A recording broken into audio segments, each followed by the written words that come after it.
Salah satu menjamin keberkahan. Bapak ibu pasti ingin berkah umur, berkah ibadah, berkah rizki, berkah keluarga, berkah keturunan, berkah usaha.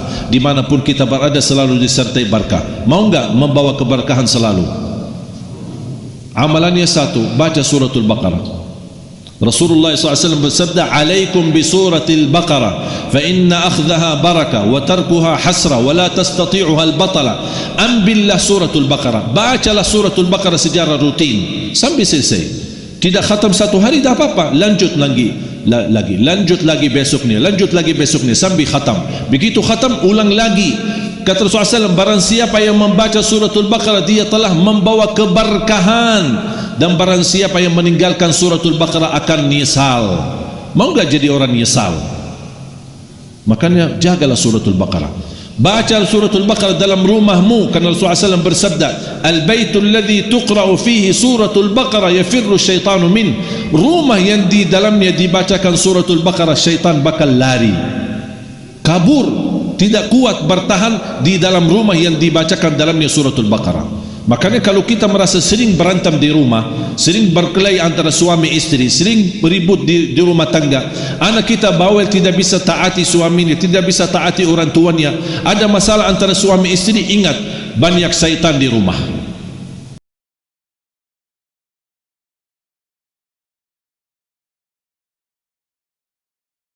Makanya jamaah sekalian, kita harus optimis. Saya yakin ke depan Indonesia lebih baik. Siapapun presiden kita, saya yakin dan percaya Indonesia insya Allah lebih baik. Bukan karena presidennya, bukan karena pemerintahannya, tetapi karena niat baik kita. Niat yang tulus bersama Al-Quran akan Allah turunkan pertolongannya. Itu saja syaratnya. Mau enggak Allah tolong Indonesia? Mau Allah jadikan Indonesia baldatun tayyibatun rabbun ghafur? Mau jadikan Indonesia terangkat penderitaan, kemiskinan dan permasalahan ekonomi, permasalahan politik, permasalahan sosial, permasalahan di pendidikan, permasalahan kesehatan? Tidak ada sistem yang tersempurna yang bisa menyelesaikan semua masalah kecuali sistem Al-Quran.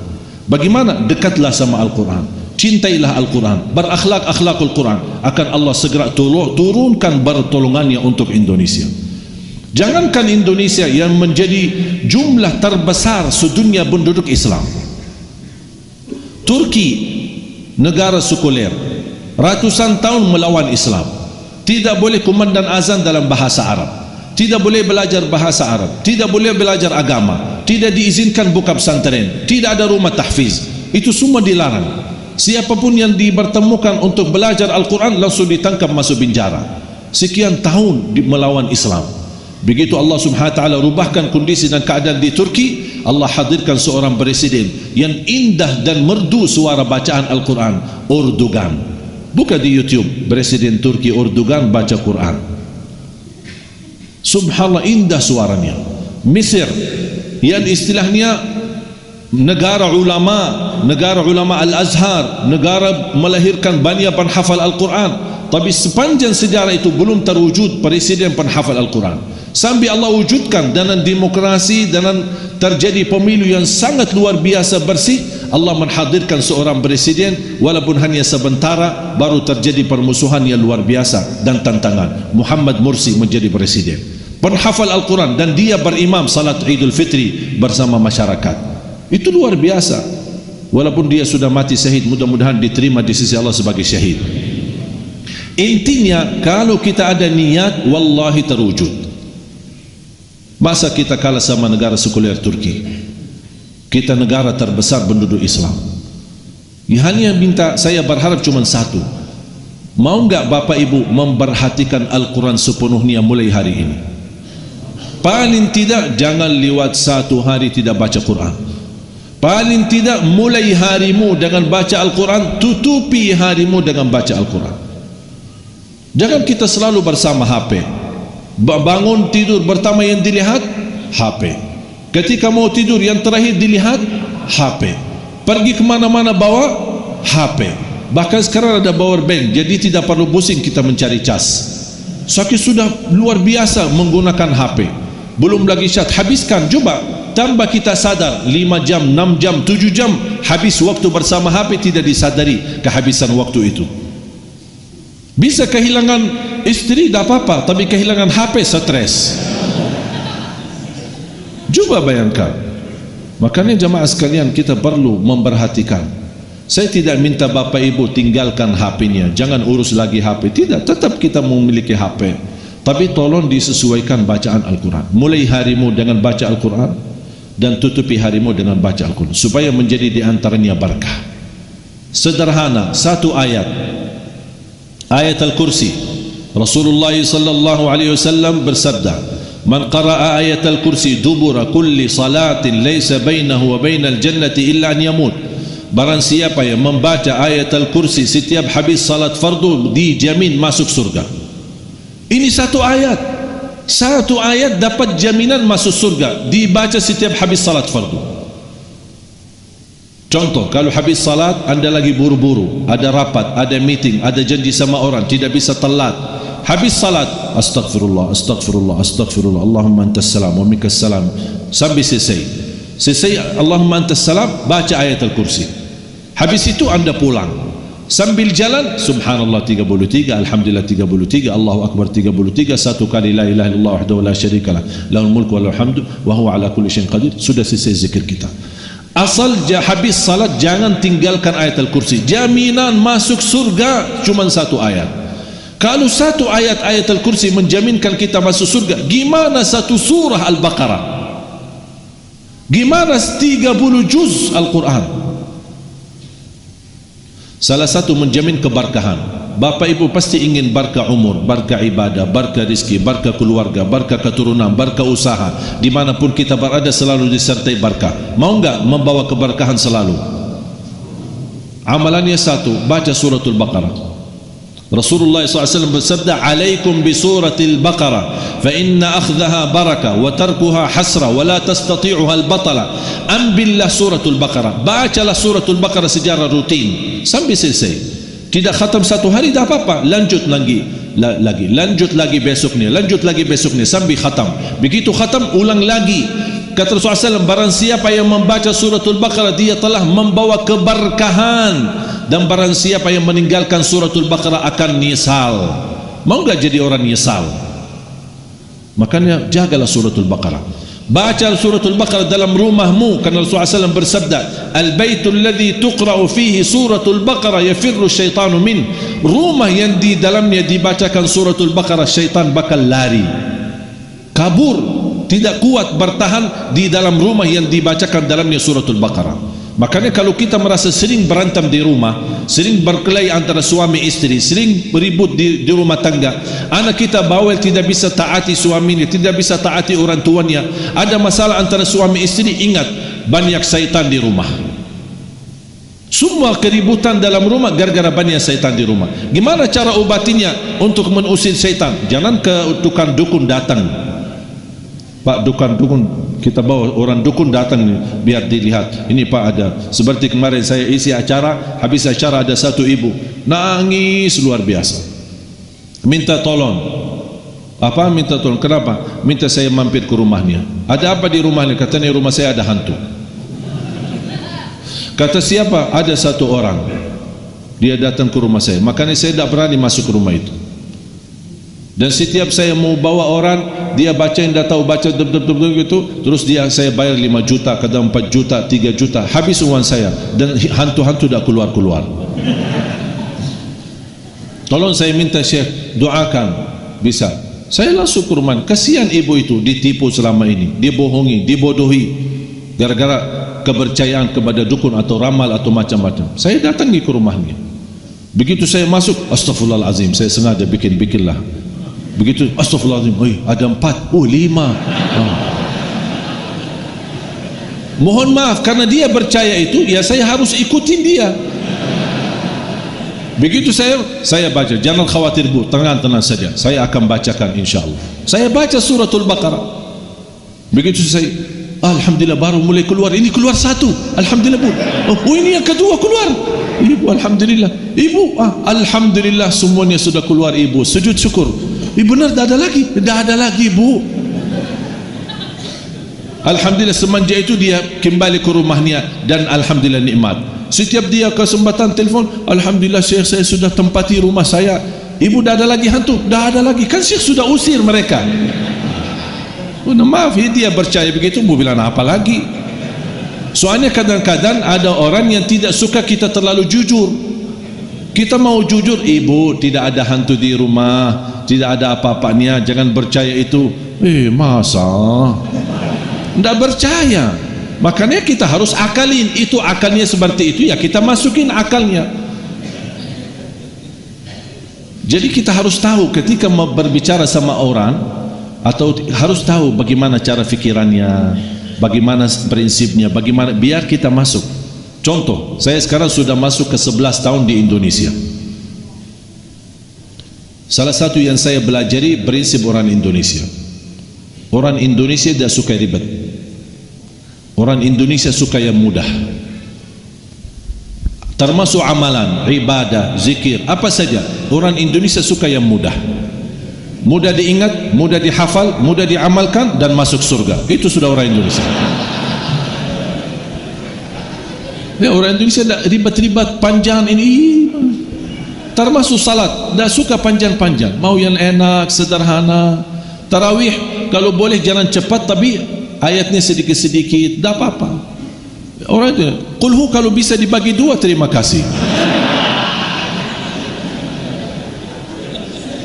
Makanya saya hafal prinsip orang Indonesia. Saya selalu berusaha apa yang saya sampaikan selalu sederhana, selalu bisa diterima, selalu masuk akal, bisa diamalkan. Termasuk saya buat satu buku 20 amalan ringan tapi pahalanya sangat menakjubkan. Kalau dari segi bisnis, kita suka berdagang yang sedikit tapi keuntungan besar. Termasuk sama beribadah, harus berfikir dari segi bisnis. Saya mau ibadah yang sederhana tapi pahalanya besar. Makanya saya bikin buku ini. Buku ini tidak laku di Arab tapi laku di Indonesia. Suka ini. Orang Indonesia mau yang mudah, ya saya kasih yang mudah. Itu bukan prinsip saya, itu prinsip Rasulullah sallallahu alaihi wasallam. Rasul suka selalu membawa kemudahan untuk umatnya. Rasul tidak suka yang beban umatnya. La yukallifullahu nafsan illa. Rasul sallallahu alaihi wasallam suka memberikan sesuatu yang mudah. Kalau ada dua pilihan, ada yang baik, ada yang mudah, Rasul ambil yang mudah. Padahal ada yang lebih baik, ada yang lebih baik, tapi Rasul tidak mau. Rasul mengambil yang mudah. Kenapa? Untuk memberikan kemudahan buat umatnya. Dan itu prinsip dakwah saya. Dan selalu saya berdoa. Mulai dari pertama kali saya di sini 2008 belum bisa bahasa Indonesia. Saya selalu berdoa, ya Allah tolong berikan kepada aku bahasa yang bisa difahami. Saya tidak ambil kursus, saya tidak belajar kamus, saya tidak belajar bahasa Indonesia. Saya begitu duduk bersama masyarakat, diketawain, dibodohin, ya ada apa-apa, jalanin aja. Jalanin aja. Bahasa saya lucu-lucu awal-awal, ya ada apa-apa, udah. Jalanin aja. Yang penting saya bisa berhasil, yang penting saya bisa berdakwah, yang penting saya bisa menyampaikan bermanfaat. Makanya saya pertama diajarin sama teman, apapun diajarin saya hafal. Sampai ada teman saya bilang, tidak usah banyak-banyak belajar bahasa Indonesia, hafal 4 kalimat, semua orang Indonesia gunakan kalimat itu. Kemanapun perginya bawa aja 4 kalimat. Apa kabar, bagus, mau kemana, aku cinta kepadamu. Saya niat baik, tidak tahu bahasanya, tidak tahu artinya. Setiap ketemu orang, assalamualaikum, apa kabar, bagus, mau kemana, aku cinta kepadamu. Ketemu perempuan sama juga bahasanya, apa kabar, bagus, mau kemana, aku cinta kepadamu. Nah apa ini itu orang itu. Tapi subhanallah, tidak duga dan tidak nyangka 2008 masuk 2009 sedikit-sedikit bisa bahasa Indonesia. 2010 sudah mulai alhamdulillah lebih baik. Sampai pertama kali saya isi di TV TPI almarhum. Kan sudah ada TPI kan? Sudah almarhum. Kemudian masuk MNC, TVRI, Trans dan Trans 7, kemudian TV One Damai Indonesiaku, kemudian Kultum di acara RCTI sama acara Hafiz Indonesia. Allah kasih kemudahan. 2011 saya menerima penghargaan dan kehormatan dari Presiden Bapak SBY waktu itu. Itulah beliau satu-satunya presiden yang memiliki jasa kepada saya memberikan warga negara Indonesia. Jadi saya menjadi rakyat Indonesia sekarang. Dan ternyata Bapak Ibu menerima warga negara Indonesia memang agak sedikit beban karena syaratnya harus melepaskan warga negara Arab. Saya musyawarah sama guru-guru kami di Madinah. Ini syaratnya saya jadi warga negara Indonesia harus lepas warga negara Arab. Bagaimana saran dan nasihat? Kata mereka, nanti di hadapan Allah di hari kiamat tidak ada urusan warga negara. Urusannya di hari kiamat adalah amalan. Allah tidak peduli warga negara siapa, Allah tidak peduli paspor, Allah tidak peduli apa. Allah peduli amalan. Iman, amal, iman, amal. Makanya kata guru saya, bismillah, ambillah warga negara Indonesia. Ternyata ketika mengambil warga negara menjadi lebih beban kewajiban saya untuk Indonesia. Karena saya membawa nama Indonesia, harus menjaga nama baik Indonesia, harus menjaga NKRI Indonesia, harus menjaga kebersamaan dan kebersatuan bendera merah putih, dan juga harus menjaga kebersatuan untuk mewujudkan negara Indonesia menjadi negara Al-Quran. Itu menjadi beban bagi saya. Makanya sekarang terus berjuang, termasuk pemilu. Saya juga ikut pemilu, memilih pemimpin, memilih anggota DPR, memilih anggota MPR, bagaimana kewajiban, dan ini semua menjadi tugas kita bersama, wajib bagi rakyat memberikan. Ini kan suara hak kita. Kita berhak untuk memilih pemimpin kita. Ada perbedaan, itu wajar. Ada perbedaan pilihan, itu wajar, tidak masalah. Tapi yang tidak boleh adalah bermusuhan gara-gara perbedaan. Itu yang tidak saya terima. Anda boleh milih A, milih B, milih 01, milih 02, itu hakmu, hak masing-masing. Tetapi yang tidak boleh terjadi permusuhan gara-gara perbedaan pilihan, sampai terjadi perang saudara, sama-sama muslim tapi saling membunuh. Na'udzubillah min zalik. Saya tidak mau itu terjadi di Indonesia. Makanya kita selalu jamaah sekalian menjaga kebersatuan. Ternyata ketika saya terima warga negara, saya menemukan sejarah. Ternyata Bapak Ibu anugerah saya menjadi warga negara Indonesia. Pertama, saya bisa ke Palestina, karena selama warga negara Arab tidak bisa ke Palestina. Bahkan anugerah yang lebih istimewa lagi, saya diberikan kesempatan menjadi imam salat maghrib dan isya di Masjidul Aqsa. Makanya subhanallah, kalau besok-besok Bapak Ibu dengar ada orang Indonesia menimami salat maghrib dan isya di Masjidul Aqsa, itu Ali Jabir. Tidak ada lagi, mana ada orang Indonesia masuk ke sana salat jadi imam lagi. Kesempatan pertama kali bisa ke Masjidul Aqsa dan pertama kali jadi imam. Alhamdulillah, karunia dari Allah Subhanahu wa taala. Yang kedua, saya menemukan sejarah keluarga. Ternyata saya punya darah keluarga di Indonesia. Tapi ibu saya tidak pernah cerita. Saya menemukan sejarah keluarga di Indonesia, di Lombok, di Madura, di Bumi Ayu, kemudian di Surabaya, di Jakarta, di Bima, banyak keluarga. Ternyata ceritanya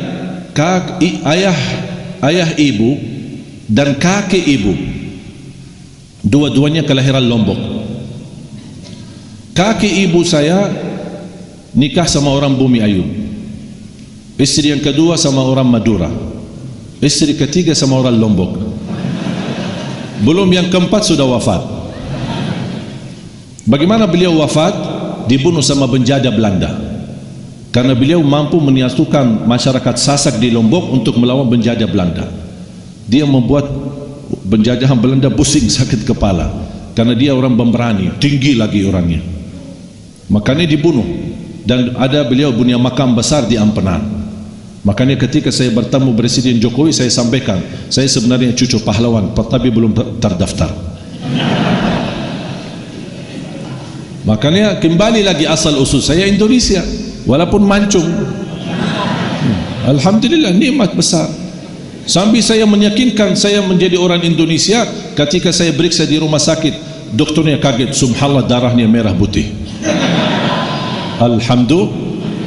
Makanya jemaah sekalian, ayo mari kita sama-sama mewujudkan cita-cita kita. Saya harap cita ini bukan cita saya sendiri, tapi saya harap menjadi cita kita bersama. Kalau boleh saya diterima di tengah Bapak Ibu menjadi keluarga besar bersama. Kira-kira diterima? Sahabat baru, saudara baru, kita menjadi satu keluarga Ahlul Quran, insyaallah pencinta Al-Quran. Saya begitu bangga dan senang ketika terjadi gerakan 411 dan 212, sampai umat Islam dari seluruh Indonesia datang ke Monas. Kenapa? Untuk bela Al-Quran. Tapi sayang sekali, yang saya harap jangan kita hanya membela Al-Quran sesaat. Jangan kita ada gerakan seperti itu karena ada orang menghina Al-Quran. Kenapa kita harus menunggu ada orang menghina Al-Quran baru kita bangkit untuk membela Al-Quran? Seharusnya sebelum ada yang menghina Al-Quran, jangan lupa kita sudah menghina Al-Quran duluan. Sudah lewat berhari-hari tidak baca Quran, sudah tidak menghargai Al-Quran. Sambil saya masuk satu kampung, saya bangga sekali mendengar suara Al-Quran dari sebuah rumah. Saya bilang alhamdulillah, baru lewat satu kampung ada bacaan Al-Quran. Biasanya pagi-pagi sambil ibu sapu-sapu joget-joget karena nyanyi, dandut-dandut itu. Pagi-pagi subuh belum terbit matahari sudah disetel dandutnya sambil usaha sapu-sapu rumahnya. Pas lewat satu kampung dengar suara Al-Quran, saya bersyukur alhamdulillah, baru saya dengar suara Al-Quran di rumah. Mudah-mudahan menjadi berkah. Mudah-mudahan semua rumah di kampung-kampung dan desa-desa dan di kota-kota mersetel Al-Quran di pagi hari supaya terdengar bacaan Al-Quran dari mana-mana. Kata sahabat saya, maaf Ustaz, kayaknya salah faham, ini kemarin ada orang meninggal. Astaghfirullahalazim. Iman Allah turunkan Al-Quran untuk orang meninggal. Kalau untuk kita yang masih hidup, gimana kita gunanya? Jangan kita hanya kenal Al-Quran pas ada orang meninggal. Kalau sudah tidak ada orang meninggal, tidak kenal Al-Quran. Atau kenal Al-Quran di bulan Ramadan, begitu masuk Ramadan kita bawa Al-Quran, begitu habis Ramadan kita masukin dalam lemari. InsyaAllah ketemu Ramadan yang akan datang ya. La haula wa la quwwata illa billah. Itulah musibah. Harapan saya, ayo mari kita sama-sama. Saya tidak minta Bapak Ibu hafal 30 juz. Saya minta jangan lewat satu hari tidak baca Quran. Walaupun satu halaman, walaupun satu ayat, buka, baca. Begitu selesai, lanjut lagi nanti habis aktivitas. Begitu setiap anda datang ke masjid, walaupun tidak sempat salat berjamaah karena sudah berjamaah salat duluan, begitu anda selesai salat sendiri, sebelum keluar dari masjid, baca ayat-ayat Al-Quran. Ambillah Al-Quran, bacalah walaupun sebentar, 5 minit, 10 menit, supaya berkah hidup kita, berkah rizki kita, berkah aktivitas kita. Wallahi jamaah sekalian, anda tidak akan sia-sia hidupnya, tidak akan terlepas dari keberkahan kalau selama bersama Al-Quran. Kira-kira siap? Dan kembali saya ingatkan, kalau anda merasa dirinya gagal untuk menjadi penghafal Al-Quran, jangan gagalkan anakmu menjadi penghafal Al-Quran. Kalau itu pun tidak berhasil, jangan gagalkan hartamu menjadi saksi baik untuk Al-Quran. Infak, sedekah kita, zakat kita, wakaf kita, semua kita berjuangkan. Masing-masing pasti saya yakin bisa memperjuangkan Al-Quran. Ada yang dari segi tenaganya, ada yang segi ilmunya, ada yang segi fikirannya, ada yang segi fisiknya, ada yang dari segi hartanya, ada yang segi keluarganya, wakafnya, apa saja. Ada saja saham, walaupun saham sedikit, tapi ada saham yang bisa menjadi saksi baik bagi kita semua di hadapan Allah Subhanahu wa taala, menjadi orang yang membela dan mencintai Al-Quran, agar di datang hari kiamat Allah bangkitkan kita bersama ahlul Quran. Saya doakan semua yang hadir, mudah-mudahan Allah jadikan semua ahlul Quran, para pencinta Al-Quran, berakhlak-akhlakul Quran, dan juga selalu senantiasa menjadi penghafal Al-Quran. Ya Allah ya Arhamar Rahimin, atas izinmu kami bersama-sama kumpul di masjid ini. Berilah kepada kami kemuliaan sama-sama bertemu kembali di dalam surgamu ya Allah, bersama Nabi Muhammad sallallahu alaihi wasallam dan bersama ahlul Quran. Ya Allah, jadikan semua bacaan kami sehari-hari menjadi pahala yang kami titipkan, pahala untuk kedua orang tua kami, yang menjadi sedekah jariah untuk kami. Ya Allah, jadikan segala saham kami, wakaf kami, sedekah kami, zakat kami, infak kami untuk Al-Quran, jadikan itu sedekah jariah bagi keluarga kami, amal salih yang tidak terputus pahalanya sampai hari kiamat ya Rabbal Alamin. اغفر لنا ولوالدينا ولجميع المسلمين والمسلمات والمؤمنين والمؤمنات الأحياء منهم والأموات. ربنا آتنا في الدنيا حسنة وفي الآخرة حسنة وقنا عذاب النار. وصلى الله على سيدنا ونبينا محمد والحمد لله رب العالمين.